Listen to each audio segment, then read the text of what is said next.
Bismillahirrahmanirrahim. Assalamualaikum warahmatullahi wabarakatuh. Alhamdulillah wassalatu wassalamu ala Rasulillah la haula wala quwwata illa billah. Rabbi shrah li sadri wassir li amri wahlul 'uqdatam min lisani yafqahu qawli. Allahumma zidna 'ilman nafi'a warzuqna fahma. Amma ba'd. Anak-anak sekalian, mari kita ungkapkan rasa syukur kita atas kelimpahan nikmat dan karunia yang diberikan pada kita. Alhamdulillah sampai saat ini kita masih diberikan kemampuan untuk bagaimana kita mensyukuri setiap nikmat yang kita terima, dan kita juga tengah berusaha untuk bagaimana kita menjadikan hidup kita lebih bermakna, hidup yang didasari dengan rasa syukur atas segala limpahan nikmat dan karunia yang diberikan pada kita. Semoga Allah menjadikan kita hamba-hamba yang pandai bersyukur, dan semoga kita diwafatkan oleh Allah dan keadaan husnul khatimah. Salam dan salam semoga tetap dilimpahkan pada junjungan kita Nabi Muhammad SAW, pada keluarga, sahabat, dan juga pengikut setianya. Assalamualaikum warahmatullahi wabarakatuh. Pada pertemuan yang lalu kita sudah mendapatkan gambaran bahwa diciptakannya manusia itu salah satunya diantaranya menjadi khalifah. Sebagai seorang khalifah kita harus tahu ya apa yang kita butuhkan. Menjadi seorang khalifah itu berarti kita harus memiliki pemahaman yang benar tentang bagaimana memanage, mengatur alam semesta ini. Termasuk juga bagaimana kita mengkondisikan, mentarbiyah diri kita untuk siap menjadi seorang pemimpin, dan itu adalah bukan pekerjaan yang mudah untuk kita lakukan. Dalam kesempatan kali ini saya akan coba mengungkap ya sebuah ayat yang diabadikan dalam surat Al-Ahzab yang berbunyi, A'udzu billahi minasyaitonir rajim. Inna 'aradnal amanata 'alas samawati wal jibala fa baina ayahmilnaha wa ashfaqna minha wa hamal insan innahu kana zaluman jahula. Sesungguhnya kami telah menawarkan amanah itu kepada langit, kepada bumi, pada gunung, tetapi mereka semua enggan untuk memikulnya. Nah, tetapi di sini Allah memberitahukan kepada kita wa hamalal insan, dan manusia kemudian mengambil amanah itu. Sesungguhnya manusia itu dengan karakteristiknya itu termasuk dalam kelompok orang yang zalim lagi bodoh. Artinya dalam bahasa Arab itu senang golek molo, mencari penyakit. Mari kita pahami hati ini ya, bahwa ternyata ketika alam semesta ini sudah selesai diciptakan ya, kemudian Allah menawarkan amanah itu kepada makhluk-makhluk yang ada di alam semesta ini ya, termasuk juga langit, kemudian juga buminya, termasuk juga gunungnya. Tetapi mereka semua itu enggan untuk mengambil amanah itu karena tahu bahwa amanah yang menjadi tanggung jawab itu adalah bukan amanah yang mudah, bukan amanah yang ringan. Tetapi di sini kita lihat betapa karena kebodohan kita, kebodohan manusia lah kemudian manusia itu mengambil amanah. Anak sekalian, mari kita coba renungkan ayat ini. Di dalam hadis Rasulullah SAW, ya, Rasulullah pernah menyampaikan sebuah nasihat pada kita. Kullukum ra'in wa kullukum mas'ul ar-ra'iyatih. Wa kullukum mas'ulun ar-ra'iyatih. Setiap dari kalian adalah seorang pemimpin, dan masing-masing kepemimpinan itu akan ditanya, akan diminta pertanggungjawabannya. Sebagai seorang manusia, secara individu kita punya kewajiban untuk bagaimana kita mentarbiyah diri kita, mengoptimalkan potensi yang kita punya.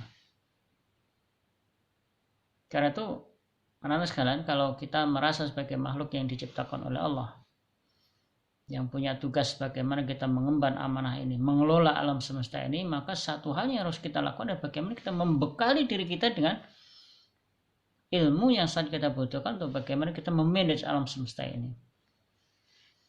Dalam hadis yang lain, Rasul pernah memberikan sebuah nasihat kepada kita.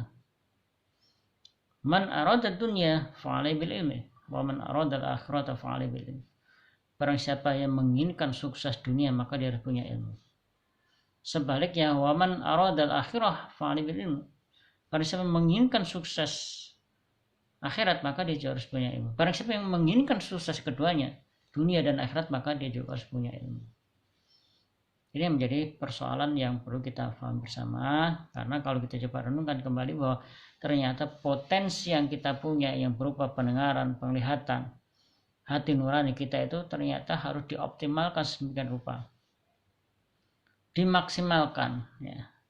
Termasuk kita coba, kalau kita coba review sejenak, melihat sejenak bagaimana perjalanan proses orang tua mentarbiyah diri kita ya. Di samping kita informal, kita diajari oleh orang tua kita, tetapi ternyata orang tua juga menyekolahkan kita, menyekolahkan anak-anak itu mulai dari jenjang yang paling rendah, mulai dari playgroup, kemudian TK, SD, SMP, SMA, bahkan perguruan tinggi. Bukan itu saja, semuanya itu apa? Untuk bagaimana mengkondisikan, mempersiapkan anak-anak itu menjadi sebuah pribadi yang siap untuk menjadi seorang khalifah.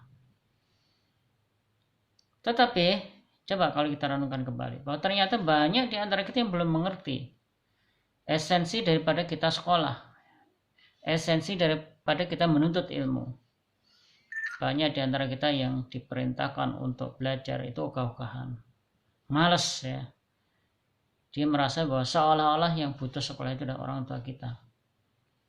Seolah-olah yang membutuhkan pelajaran, membutuhkan ilmu itu adalah orang-orang di sekitar kita. Tetapi kalau coba renungkan kembali bahwa potensi kita menjadi makhluk yang siap menjadi pemimpin itu diawali dengan proses bagaimana ketika Allah menciptakan manusia itu dalam keadaan la ta'lamuna syai', dalam keadaan bodoh. Coba di dalam surat An-Nahl ayat 78 ya, wallahu akhrajakum min butuni ummahatikum la ta'lamuna syai'a. Allah telah mengeluarkan kita dari rahim ibu kita dalam keadaan bodoh. Dan bukan dalam keadaan bodoh saja, tetapi dia juga dalam keadaan dhaif, lemah. Kemudian Allah memberikan perangkat hidup yang berupa pendengaran, penglihatan, dan juga hati nurani. Mudah-mudahan kita bisa menjadi hamba yang pandai bersyukur. Artinya apa? Mengoptimalkan perangkat hidup itu untuk kemaslahatan.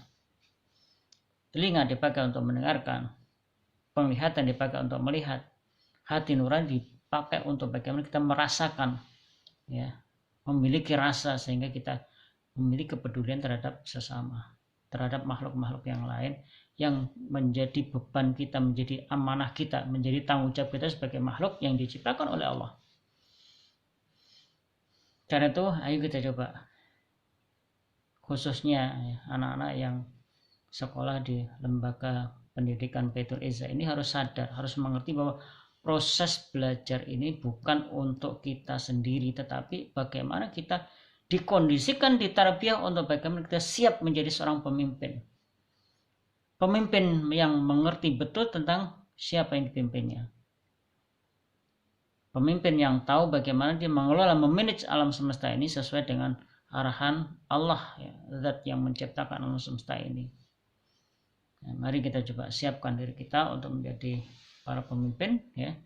Karena terus terang saja kalau kita coba melihat fakta di lapangan hari ini, yang namanya alam semesta ini sudah dalam kondisi porak-poranda, dalam kondisi sakit, ya. Jadi seolah-olah alam tidak bersahabat dengan kita. Bukan alamnya yang tidak bersahabat, tapi karena perlakuan kita sebagai makhluk, ya, sebagai seorang pemimpin yang tidak mempedulikan kaidah-kaidah bagaimana kita memanage alam semesta ini, yang menjadikan alam semesta ini menjadi seolah-olah tidak bersahabat dengan kita. Ya, karena itu, ya, mari kita coba siapkan diri kita menjadi seorang pemimpin. Saya respect ya terhadap anak-anak yang peduli dengan urusan pendidikan. Ya, respect dengan anak-anak yang peduli dengan bagaimana dia mempersiapkan dirinya menjadi pribadi-pribadi yang berkualitas. Coba ingat nasihat yang senantiasa saya ingatkan terus, ya. Dan salah satunya diabadikan dalam surat At-Tahrim itu, ya ayyuhalladzina amanu qu anfusakum wa ahlikum nar. Wahai manusia, wahai orang beriman, jagalah dirimu dan keluargamu dari siksa api neraka. Semoga yang dikini bisa menjadi renungan kita, dan mari kita cukupkan bersama-sama dengan bacaan alhamdulillah alamin. Subhanakallahumma bihamdik asyhadu an la ilaha illa anta astaghfiruka wa atubu ilaik. Kurang lebihnya mohon maaf. Assalamualaikum warahmatullahi wabarakatuh.